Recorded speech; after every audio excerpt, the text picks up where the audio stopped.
We'd made it home safely from a season of nomadic adventure and simple living. After an experience as life-changing as our journey through the West, we wondered if things back east would ever be the same. If it would still feel like home. Though we found great comfort in our old routines, we couldn't help but feel that life off the road suddenly seemed duller. Worried that our own backyard couldn't measure up to the sprawling landscapes and high mountain peaks of western Montana, Bullwinkle sat idle in the driveway while we slowly began to once again take root in Massachusetts. Our adventure was never meant to be about checking another item off our bucket lists, but rather to take steps towards changing our lives more permanently, for better or worse, to keep moving, spend more time outside, and connect with the American landscape as well as each other.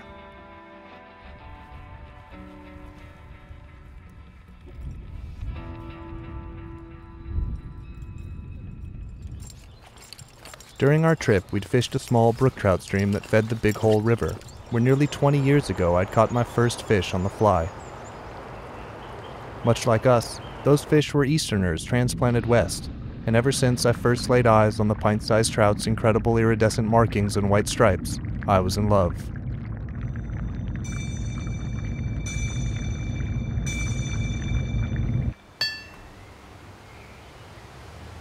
If you know anything about the history of brook trout, then you've heard of Maine, a nearly mythical backcountry paradise where native brook trout upwards of 6 pounds are best stocked with brightly colored bucktails from old canoes. Most anglers have seen the black and white photographs of hardened Maine guides posing with elated sportsmen, displaying stringers of broad-shouldered brookies, any one of which would be the fish of a lifetime by today's standards. Some say that Maine is the last true stronghold for native brook trout of those kinds of size and numbers. Others will tell you that those fisheries disappeared a long time ago, and the once great legacy of America's trophy brook trout has been all but lost to development and industry. We weren't sure what we'd find when we got there, but one thing was certain: we were ready to get back on the road.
The van was packed, and our compass pointed north. But an opportunity had presented itself in the familiar hills around my parents' home in West Virginia that we couldn't pass up.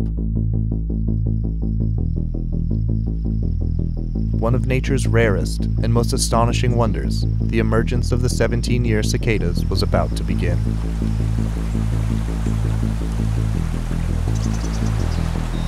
One of our favorite fisheries, the Savage River in western Maryland, was projected to be right on the edge of the Brood 5 cicada hatch, and the thought of 1,000 wild brook and brown trout per mile drunk on clumsy grape-sized suicide bombers had us scrambling to get our gear in order.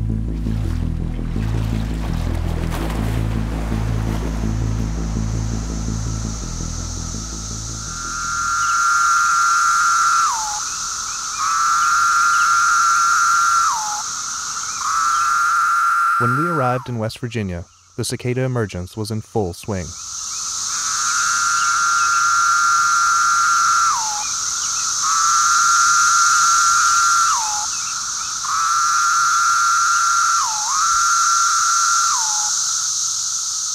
The last time these insects had hatched, we'd missed them. Fly fishing wasn't even a thought in Aimee's mind.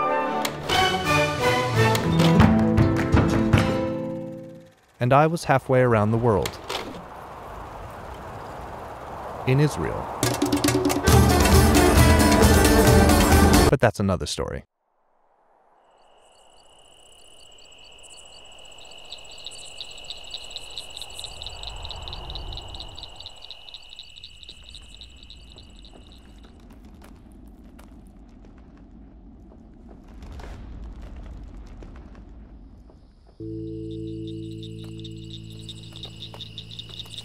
After spending 17 years underground, hundreds of millions of cicadas simultaneously emerge from their burrows and begin ascending tree trunks, where they shed their juvenile form and take flight in search of mates, creating a virtual feast for small mammals, birds, and fish alike.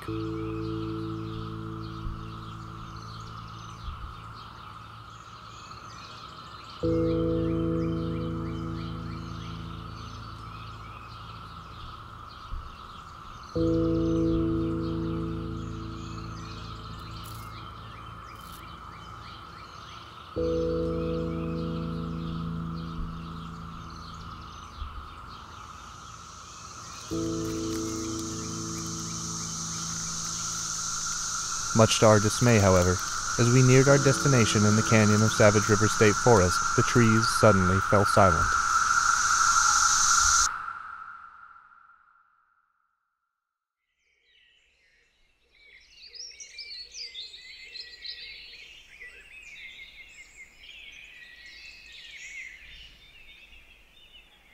Not even one of the millions of cicadas found only a few miles south had emerged here.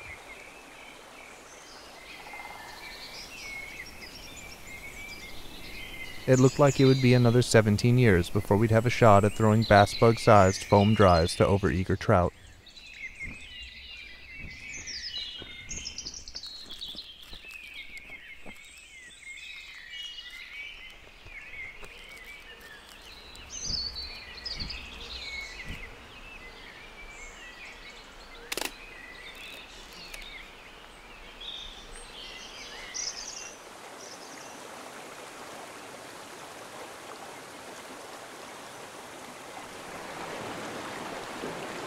The fish in the Savage hadn't gotten the memo about the chaos over the hill, and continued to feed nonchalantly on the prolific sulfur and quill Gordon hatches for which the river is so famous.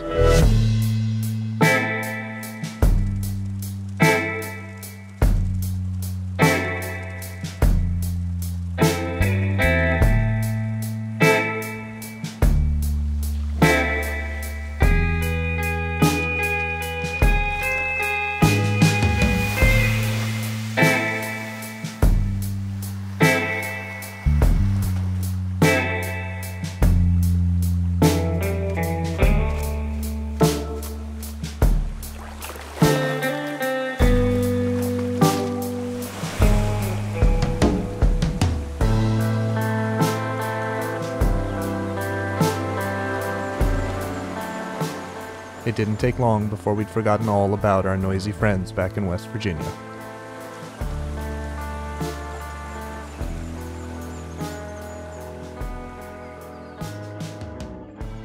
Our taste for the road was renewed, and we were eager to continue our journey northward. Of course, like any good van adventure, It wasn't more than a few hours later when we hit our first roadblock.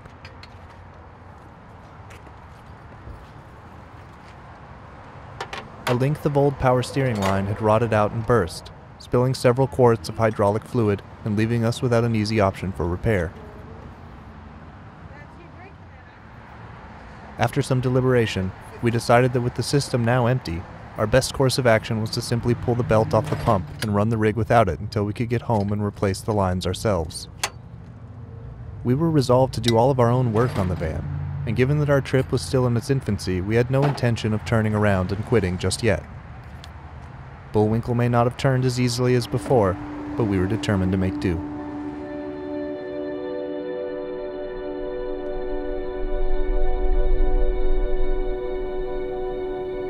Soon our surroundings began to take on a noticeably different form. New Hampshire's White Mountains rose up in front of us, a startling reminder that we were entering a new and wild landscape.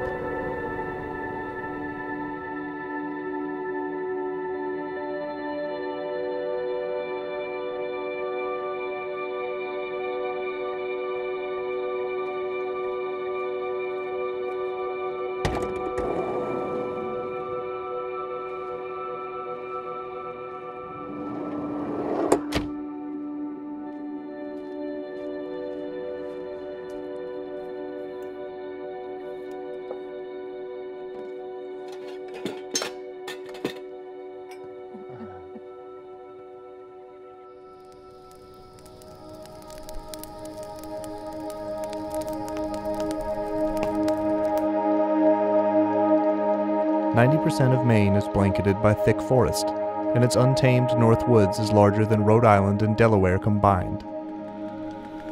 Owned and operated primarily by private timber companies, development has been slow to reach the over 3.5 million acres that Thoreau described as the wildest country over 150 years ago.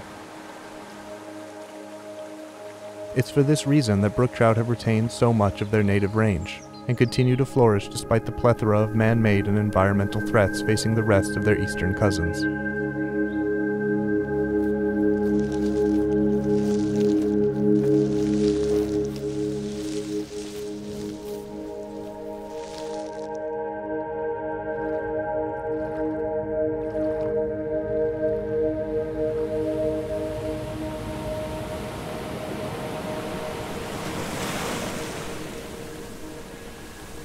Our quest began in the Rangeley Lakes region of western Maine, where we'd follow in the footsteps of famed American novelist Louise Dickinson Rich to Rapid River, a fast and powerful waterway aptly named for its quick descent, dropping nearly 40 feet per mile.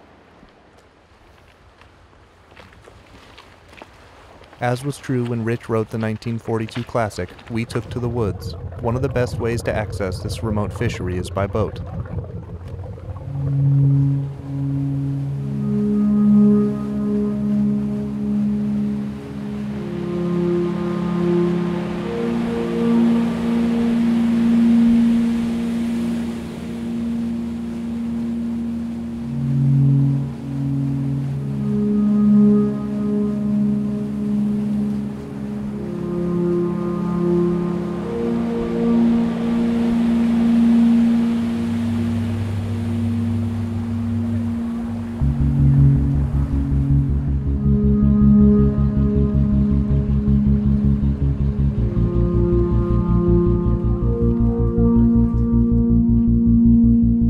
Of Lakewood Camps, one of Maine's foremost outfitters established in the 1850s, were kind enough to give us room and board for the next several days as we explored the area where Carrie Stevens first patented her now famous streamer patterns like the gray ghost.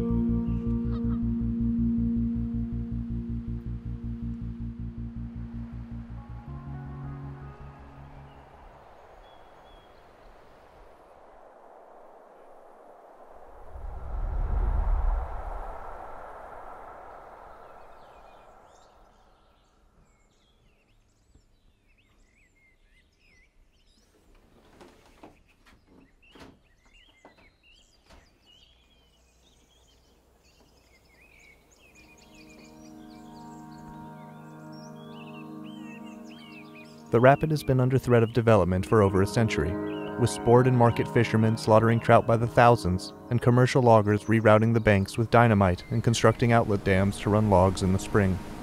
But it wasn't until the 20th century, as brook trout across the east began to disappear from 95% of their historic range, and non-native species like landlocked Atlantic salmon and smelt were introduced, that things began to look dire. After the brook trout's staple forage food source, the blueback trout, was fished to extinction in the early 1900s, and smallmouth bass were illegally introduced to the lower reaches of the river in the 1980s, the region's crown jewel sport fishery seemed as if it would soon be facing death by 1,000 cuts. For the last 20 years, the state of Maine has made significant efforts, though many would argue too little or too late, to protect and restore the once unmatched resource. The legendary runs of truly giant fish that roam the turbulent depths are said to be all but gone, but we discovered that an incredibly vibrant and resilient fishery still remained.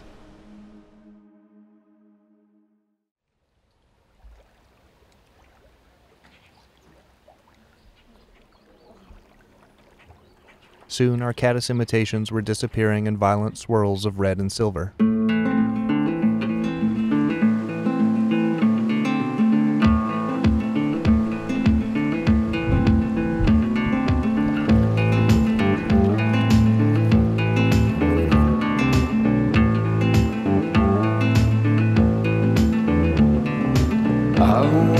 My friend, he shook me.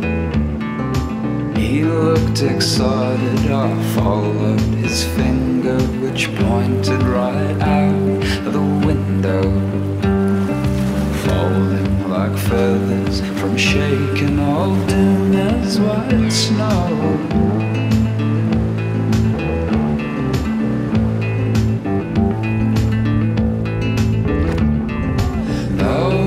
Sight to see for the first time. Oh, what a sight to see with my own eyes.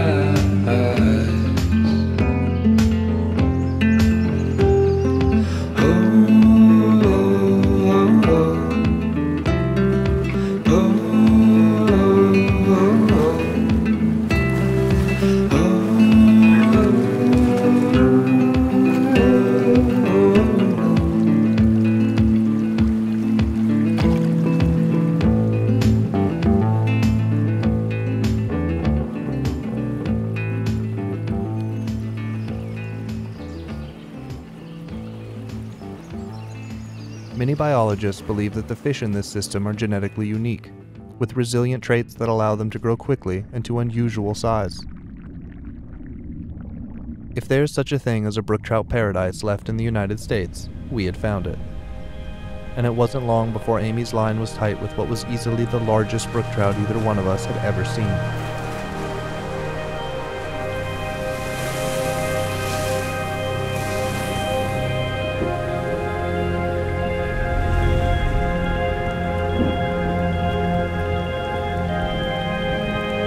Having spent a lifetime fishing small, native brook trout streams where a 10-inch fish would be considered a trophy by anyone's definition, the fish she held in her hands almost defied belief.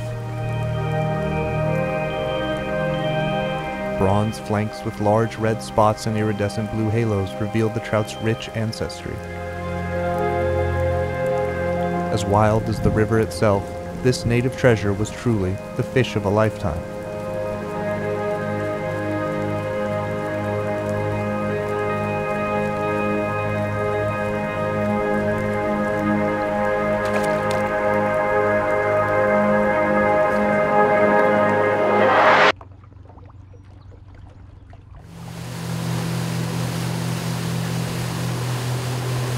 We'd been humbled by the opportunity to fleetingly tangle with such a powerful yet delicate resource. A reminder of what once was, what is, and what's in jeopardy of being lost.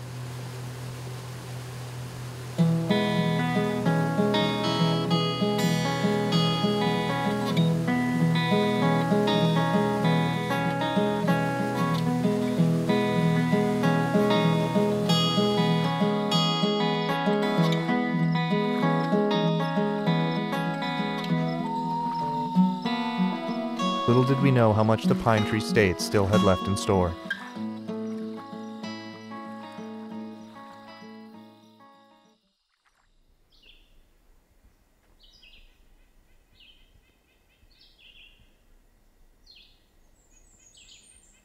Being back in the van meant renewed mobility, and we were excited to explore some of the lesser-known rivers in western Maine. We soon learned that Rapid River was only a fraction of the greater brook trout ecosystem here, and that untold numbers of lakes and rivers could provide a spectacular glimpse into the heritage of Maine's great fisheries.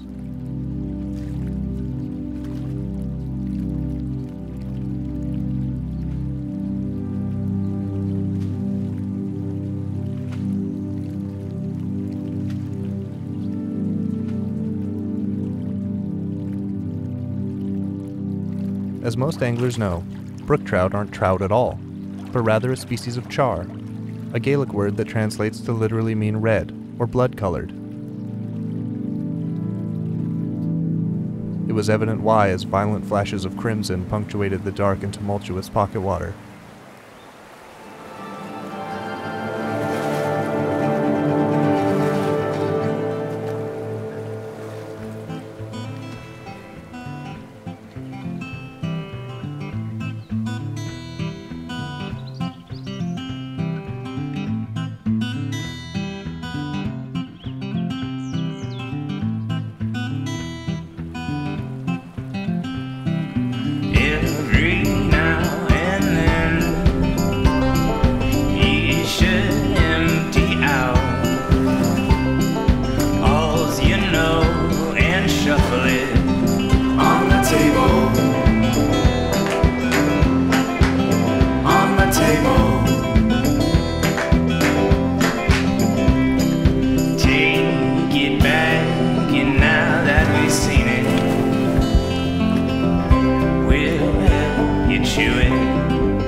Watching big brookies rolling on the surface, chasing after the short but prolific summertime hatches was a spectacle unto itself.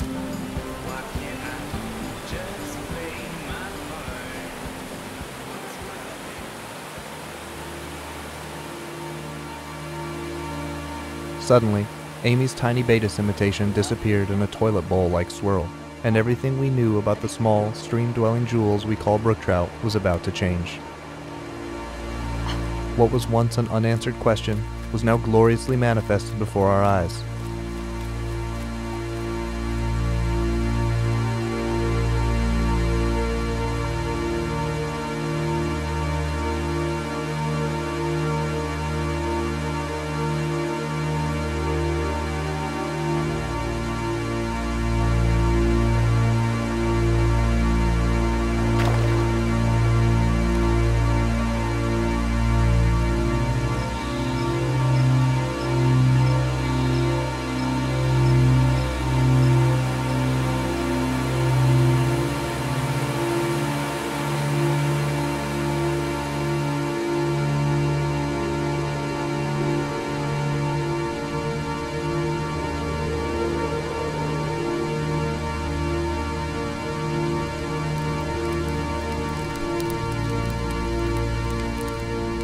We began our journey home on a note of hope.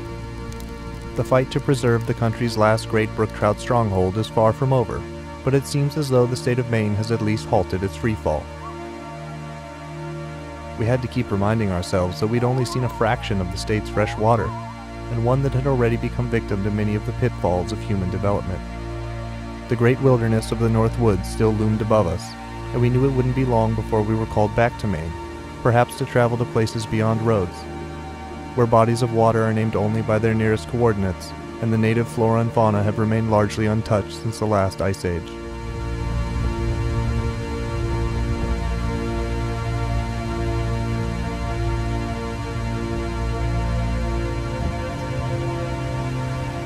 If we'd learned one thing from our adventure in the north, It was that the East Coast still had places as beautiful and untamed as anywhere else in the country. All one has to do is seek them out.